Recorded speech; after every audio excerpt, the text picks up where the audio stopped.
Happy independence day madam. Thank you. Same to you. Thank you ma'am. ఆగమ్మా, మీ CEO Arjun Prasad కదా, ముందుగా అతను wish చేయకుండా అంకితను విష్ చేస్తున్నారేంటి?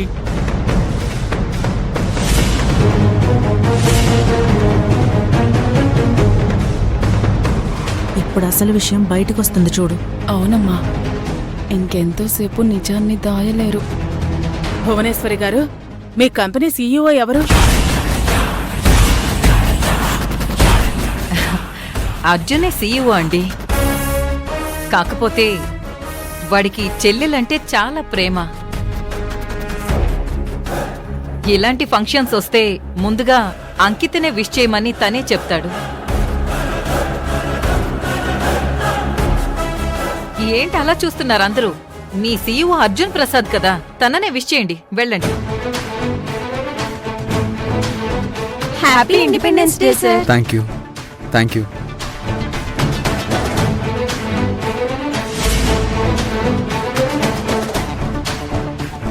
నారాయణమూర్తి గారు, మీ సమక్షంలోనే జెండా ఎగరవేయాలని ఇదంతా ఏర్పాటు చేశాము. అలాగే సార్, మీరే జెండా ఎగరేయండి. లేదమ్మా, ఇక్కడ ఫ్యామిలీ మెంబర్సే కాకుండా కంపెనీ ఎంప్లాయీస్ కూడా ఉన్నారు. కాబట్టి దీన్ని మీ కంపెనీ సీఈఓగా అర్జున్ ప్రసాదే ఎగరేయాలి.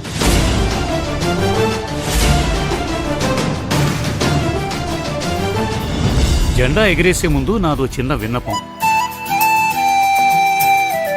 భువనేశ్వరి గారు, ఏ విషయం గురించైనా మీరు అనర్గళంగా మాట్లాడగలరు. మన జెండా గురించి, దానిలోని రంగుల విశిష్టత గురించి చెప్పండి. నేనెందుకులేండి, కావేరి అర్జున్లు మాట్లాడతారు.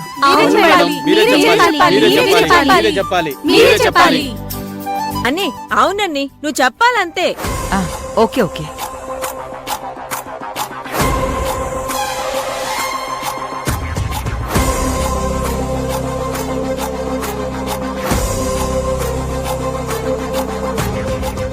ఈరోజు ఆగస్టు 15 మనకి స్వాతంత్ర్యం వచ్చిన రోజు. ఈ రోజు జెండా ఎగరవేయడానికి బలమైన కారణం ఉంది.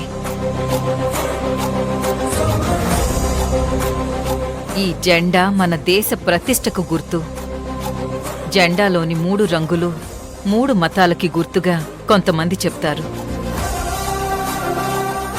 మరికొందరు కాషాయం దేశ బలాన్ని, ధైర్యాన్ని, తెలుపు శాంతిని, సత్యాన్ని, ఆకుపచ్చ అభివృద్ధిని, శుభప్రదాన్ని సూచిస్తుంది అని చెప్తారు.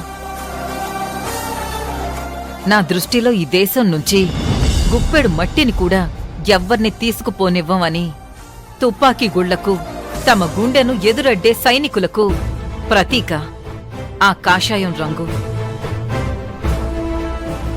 రకరకాల వ్యాధులు దేశం మీద విరుచుకుపడ్డప్పుడు మేమున్నామంటూ ముందుకొచ్చి కొన ఊపిరులకు ఊపిరి ఊదిన వైద్య రంగ ప్రముఖులకు, సేవా తత్పరులకు గుర్తు ఆ తెలుపు రంగు.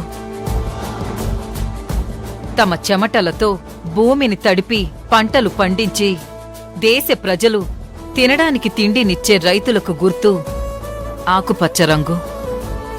దీనికి మనం అనుక్షణం గౌరవం ఇవ్వాలి.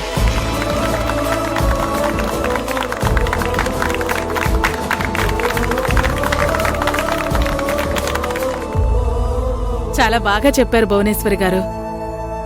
అర్జున్ ప్రసాద్ గారు, మీరు జెండా ఎగరేయండి. యశోద గారు, ఒక్క నిమిషం.